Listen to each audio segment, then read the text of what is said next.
Namaste. Welcome again to Planet to Soul Astrology. Hope you all are doing wonderful. And friends, today I am going to talk about fifth house, fifth lord, and its interpretation in NAVMANSH chart.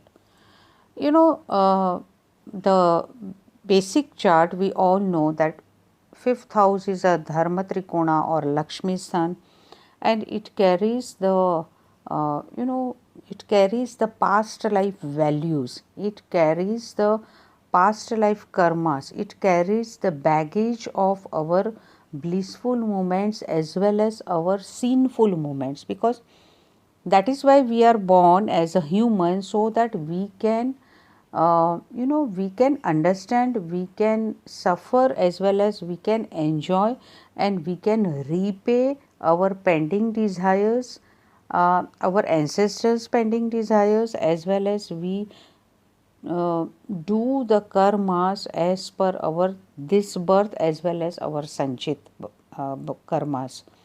Also prarabdha, which cannot be changed. Totally the backbone or the spinal cord of the past karma is lying in the fifth house of the chart, ninth house of the chart, and then first house of the chart, because these all three houses are correlated and co-connected with each other. Without one house, another house cannot work, specifically in spirituality, specifically in fructifying any event, and specifically in deriving any conclusion about any particular situation or any particular characteristic of the house. Now, when the fifth lord, wherever posited in the D1 chart, that decides that what type of your blissful or what type of your sanchit karma baggage is, what type of your karmas are, because this will totally depend on the nakshatra it is posited in, that is your fifth lord, in which nakshatra it is posited in which house this fifth lord is posited in. As per D1, we come to know the immediate effect of our fifth lord in the chart. But when we see in the Navmansha chart, then immediately we come to know wherever this fifth lord is going in the Navmansh chart, the true effect and true characteristic and true result of your fifth lord and fifth house is lying in your Navmansh chart. In terms of your spirituality, in terms of your past karmic baggage, in terms of your sanchit karma, in terms of your sanchit punya, in terms of your sanchit scenes also, your love affairs, your progeny, your interpersonal relationship with your spouse, your gainful movements, your gains from your spouse or your partners. Everything depends on the fifth lord wherever posited in the Navmansh chart. Okay. Now, if in Navmansh chart your fifth lord is posited in the ascendant itself, then we can say that yes, this person is born with some pending desires of self realization or self recognition, or to enjoy the blissful moments in present birth. That is why whatever was left behind has been carried forward in your ascendant house itself, in your Navmansh chart or in your D9 chart. Wherever it is posited in D1 chart, that house also plays very important role. But when we see the minute characteristic or minute reasoning of your fifth lord, then here D9 plays very important role. If your fifth lord is posited in your second house of your chart, then definitely your runanubandha or your pending desires are towards your family. You have to work hard, or you have to dedicate your efforts, or you have certain responsibilities towards your family and towards saving the money, towards maintaining the relationship which you were not able to do any past life. If your fifth lord is going in the third house of the chart, then definitely your pending desires or your connectivity or runas are connected to your siblings, connected to your courage. So if you have to, what type of courage you will do in this life, if it is a harsh planet or energetic planet like Mars, you will be a brave personality, but at the same time whenever Mars dasha antar dasha will come, definitely some good fruits you will observe, because you are blessed with Mars in your past birth.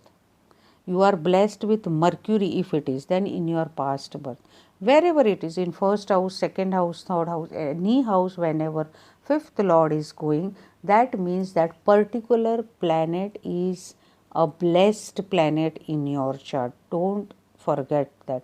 And whenever you are pampering that particular planet, no matter it is Saturn, Venus, Mercury, Jupiter, or sun or moon, but you have to pamper this planet, you have to worship this planet, or you have to adore. No doubt we adore all the planets, but you particularly have to make note of this planet, and you have to always happy this, you have to make this planet very happy, so this way your past karmas are aggravating in good as well as in bad way. You have to diminish the bad effect by worshipping the same Lord. No matter in your natal chart or in your NAVMANSH chart which planet is in strength or in weaker position, but some or other way, to enhance the fifth house matter, you have to chant this mantra or nakshatra mantra of fifth lord of D1 chart, or basic mantra of that planet you have to, or that planet deity also you can take for chanting the mantras. Many people asked me in some comments that which nakshatra you take, from NAVMANSH or from D1. So friends, here I would like to say that I do not follow any type of NAVMANSH nakshatras. NAVMANSH is derived from your D1 nakshatra only according to 4 padas. So I strongly follow that, and if there are any NAVMANSH nakshatras, I am not aware about it, or I do not follow it. So when your fifth lord goes in your fourth house of the chart, then definitely your runanubandha towards your house, towards your sukhasthana, towards enjoying the life. If it is a planet like say Mercury or Jupiter or Venus, then definitely you have to enjoy the life in the best possible way. If it is a planet like Saturn, then definitely you have to be away from your family, you for study purpose or for any other reason. But when the fifth lord goes in the fourth house, then definitely your runanubandha towards your mother, you have to repay certain responsibilities which she took in any of your past life, so you are just repaying it. So keeping maximum attention to mother and maximum devotion to mother definitely will enhance and strengthen your fifth lord here. When your fifth lord goes in the fifth house of the NAVMANSH chart, then definitely we can say that karmic connection is too strong. Your children's will be strongly connected to your past birth, and definitely when they are born, you will experience some or other type of good events or good things in your life, or definitely there will be no doubt for all of us, our children's are cheerful movements and goodness movements only, but particularly this runanubandha takes place, and it plays very very important role. Also fifth lord in fifth house, your mantra sadhana becomes very very strong. When your fifth lord goes into the sixth house of the NAVMANSH chart, then definitely your prarabdha becomes more strong. Here we can say that some or other way definitely you will have to suffer, or here we can see that some or other way some type of difficult movements also, because sixth house is of runanubandha, sixth house is of certain types of responsibilities, and sixth house is of our prarabdha also. So it is a house of disease also. So here we definitely come to know that what type of runanubandha connected to your maternal parents, or runanubandha connected to your own work also, because sixth house is day to day work also. So here it plays very important role. When, see, it was my prarabdha, when I talked about sixth house, I have to get up, I have to do my prarabdha, I have to open the door, and then I again have to come and take my place. So this was the prarabdha, this was my pending work, what I am doing or what I did. So when your fifth lord goes into the seventh house of NAVMANSH chart, that time your pending desires or your runanubandha are most activated towards your partner, towards your spouse, towards the seventh house matter, that is towards the public also. So maybe you are more indulged into public services, and you will find the upasana deity also from this particular sign, in which sign your particular planet is posited in NAVMANSH chart. So this also plays very important role. And here when it becomes a Shubha planet like moon or like Venus or like Mercury, then definitely your connectivity towards your spouse becomes very strong, and you both are spiritually connected to each other, or your we say sometimes that we have a best compatibility towards particular area of life, like spirituality, or educational level, or something is very matching with each other.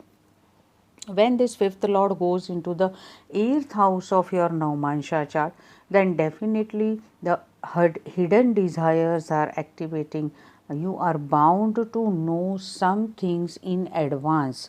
You are bound to know particular things, like your antarspurta kala, or your intuition power, your sixth sense gets more activated. You are entitled to get sudden benefits, like getting somebody as a mentor in your life, or losing also somebody who was mentor in your life, who was your teacher. So definitely eighth house, maybe if it is a malefic planet, then you may not get the ancestral things or blissful moments with your parents also, because fifth house is the collection, accumulation of your blissful moments with your all relatives. So eighth house here becomes more important to repay the pending desires. When the fifth lord goes into your ninth house of NAVMANSH chart, then definitely your dharma trikona is getting more activated. You are more, even though in this life you are not very spiritual or not running after any spiritual activities sorry, but still you are bound to find the mentor, you are bound to find particular person in your life who is very much connected to spirituality. You are bound to go for higher education at foreign lands also, in eighth house also, in seventh house also sorry, seventh foreign land going is very much possible when ninth house is connected. So definitely it is seen that people get more and more attached to their father also. If it is a Shubha planet, they get all type of guidance, and they have a very much features like their father only. When the fifth lord goes into the 10th house of the chart, so you are a karma pradhan, or you are a karmic person. Your desires and your runanubandha are towards your father, towards your work, towards your profession, towards your mother, towards your house, and towards your prarabdha also, because 10th house is fifth house of your prarabdha, that is sixth house. So definitely here you are born to fulfill the desires of earning money, serving people, serving self, looking after the children's, looking after the family, because looking after the spouse's family, because 10th house is fourth house of your spouse house. So definitely you have some runanubandha towards your spouse family also. When this fifth lord goes into the 11th house of your Navmansha chart, then definitely your Runanubandha towards your elder brother or elder siblings, your uncle, your cousins, your friend circle, your children's family, that is if you have a son-in-law, daughter-in-law, your Runanubandha are connected towards them. So maybe your energy or your property or something, I have seen that you are not able to enjoy even your children's, but their spouses are able to enjoy the property. So this is the this is the beauty of, this is the reasoning of, sometimes we say that we are not able to enjoy the things, somebody else is enjoying the fruits whatever we earned, no matter it is in terms of wealth or name, fame, fortune, whatever it may be. So 11th house here plays very important role. When your 5th lord goes into the 11th house, definitely love affairs are seen, or you are successful in your love affairs, you are going for love marriage also, that is also seen. When your 5th lord goes into the 12th house of Navmansha chart, so 12th house is of moksha house, then which sign this 5th lord is going? So definitely your karmic baggage is very heavy. It may be in terms of good things also, because if it is a Shubha planet like moon, Venus, Mercury, Jupiter, then definitely you are bound to find mentor, Guru Tulya people, Dharma Gurus in your life. So definitely this plays very important role. I will give you one incidence of mine. Yesterday I happened to meet Shri Dalai Lama. I went to Dharamshala 2 days back in the monastery of Shri Dalai Lama, but he was not, he was at Delhi, I came to know. We asked about him, but then just we came back, and while traveling back by road, we just halt at one place to have a tea, and at the same place there was a tight security black commandos. So we just inquired that whether any minister is there or no. So they said ki no, Shri Dalai Lama is arriving for lunch within 5 minutes. So it was all of a sudden my 12th house got most activated, because it is a deeper meditation. My 5th house got activated due to my past karmas. My 6th house got activated due to my prarabdha, because in some birth, maybe in birth or in this birth also, I am trying to do all the good things. Everybody is trying to do it, and my 9th house got most activated, and I happened to meet Shri Dalai Lama within a minute. He was with me. I have posted my photograph also with him in my community blog, so you can just see that. And it was amazing. I am not even believing now that yesterday for full 1 hour I was there with him, and it was like dream come true, or it's a like lifetime achievement, because after all spirituality matters a lot. When I meet him, the aura was unbelievable. I cannot explain the aura, because everything was above the Sahasrar chakra. You know, he was so very pious there, and when I meet him, then and the beauty of that I took selfie also with him, and wholeheartedly with a smiling face he took selfie with me. So this is what yesterday when I meet him, it was a Sagittarius ascendant, and the moon was in Magha nakshatra in the sign of Leo. So 5th house of Lagna was very activated, okay, that is Mesha, and 9th house were very activated, because the 5th lord was going into the uh, uh, 10th house of the chart, okay. So 10th house also got very activated, which is the my karma house, is my profession house, but my purva karma, because 10th house is 6th house to my 5th house, okay. Yesterday was the Sagittarius ascendant when I meet him. So definitely in Navmansha chart, this 5th lord was in connection to 12th house, 9th house, 8th house and 5th house. So definitely I happened to meet such a big personality, which was a dream come true and never ending memory in my karma cycle. So friend, this is all about our our past life baggage, our Sanchit karma and fifth house. So next time I will come again with some different interesting topic. Stay tuned with Planetary Soul Astrology. Do subscribe my channel. Do visit my website, which is planet2soul.com. You can avail different type of services, and as I always say, Sabka Mangal Ho. Namaste.